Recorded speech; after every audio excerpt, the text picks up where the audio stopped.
તો ચલો મિત્રો, આજે સવારમાં અમે એક એક્ટિવા લીધી BS6 જે આમાં ફોલોવર જે ફેસબુકમાં, યુટ્યુબમાં, ઇન્સ્ટાગ્રામમાં એમને પ્રોબ્લેમ હતો કે ગાડી અમુક ટાઈમે ગરમ થઈને બંધ થઈ જાય, સ્લોમાં બંધ થઈ જાય અને પછી રનિંગમાં હોય તો બંધ થઈ જાય. ક્યાં પ્રોબ્લેમ હતો તેમને જોયું, અમારા વિડીયો જોયા હશે એટલે ભાઈ આવ્યા છે. તો ચલો આપણે ચેક કરીએ કે BS6માં સૌથી પહેલા આપણે બેટરી બોક્સ ખોલીએ. બોક્સને બહાર કાઢી લેવું છે. બેટરી બધું નવું જ નખાયું છે ભાઈ. આપણે આને પહેલા આને બહાર કાઢી લઈએ. આ સોકેટને બહાર કાઢવા ચેક કરવું પડશે સ્કેનર ઉપર. આપણે સ્કેનર ઓપન કરીએ છીએ. અમારી જોડે ભાઈ OBDનું સ્કેનર છે, એમાં લખેલું છે હોન્ડા એક્ટિવા R15 બધું અલગ અલગ લખેલું છે.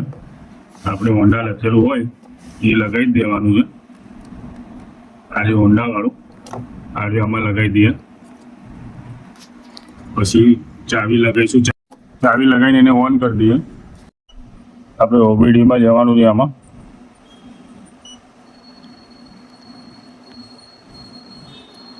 જે બી પ્રોબ્લેમ હશે એ બતાવી દેશે. આમાં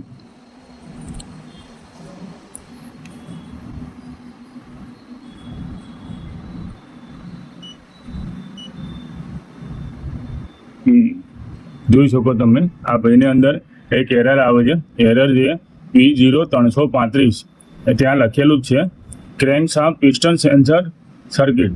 ક્રેન્ક શાફ્ટનું સેન્સર આવે છે જે તમને મેં વિડીયોમાં બતાવેલું જ છે. તમે એ વિડીયો તમે યુટ્યુબમાં જઈને બી જોઈ શકો. આખું સેન્સર નાખતા તમને ફિટિંગ કરતા ખોલતા બધું બતાવેલું જ છે. તો એ તમે આખો વિડીયો જુઓ તો હંમેશા તમારા આ વિડીયો જોવો હોય. P0335 એટલે ક્રેન્ક સેન્સર આવે છે. એ ભાઈને એ તકલીફ છે. એન્જિનની ચેક લાઇટ બી આવે છે.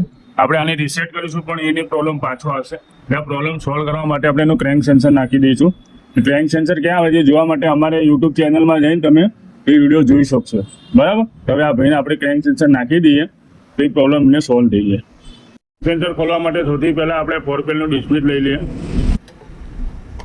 એક આ બાજુ નીચેની સાઈડમાં આવે છે એ ખોલી દઈએ છીએ. હવે 8 નંબર સીધી આ બોર્ડ ખોલી દઈએ. એક આ નીચે વોલ્ટ આવે ખોલી દઈએ. એટલે આ મેગ્નેટનું કવર બહાર આવી ગયા. આપણે આને ખોલીએ પેનલને એટલું આગળ નડે ને. આ ફેનના બોલ્ટ ખોલીએ. 3 બોલ્ટ આવે 10ના.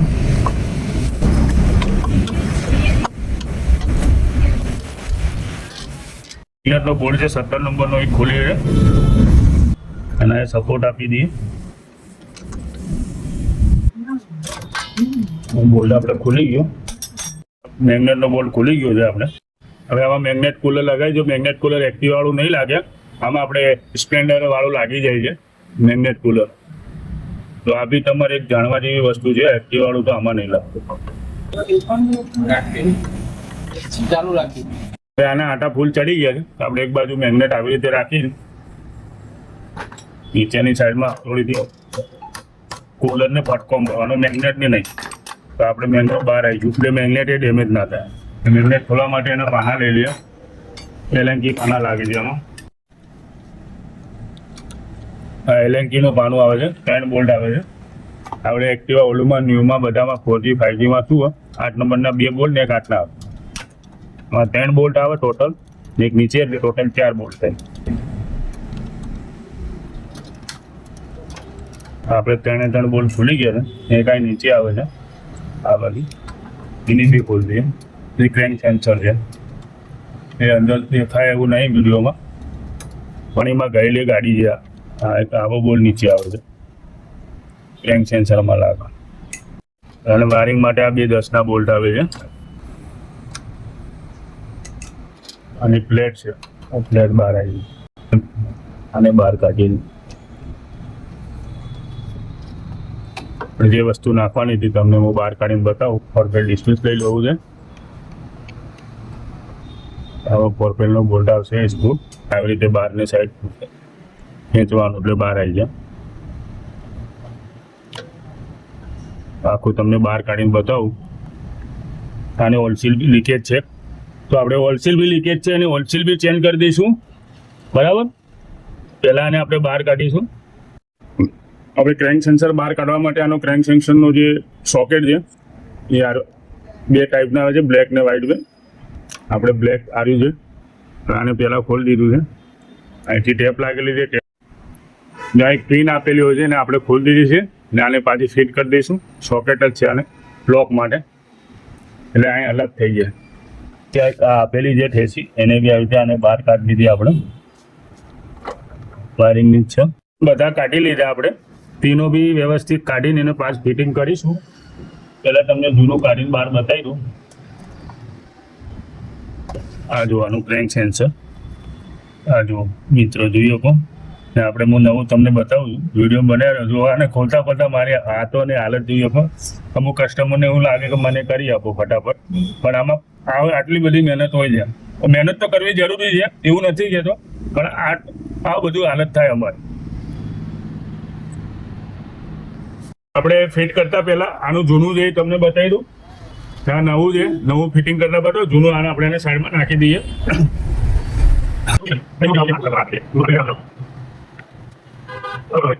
પાણીથી નહીં ધોવાનું, આને પેટ્રોલથી ધોવાનું. થોડી એર મારી દઈએ એટલે બધી ડસ્ટ નીકળી જાય અંદર.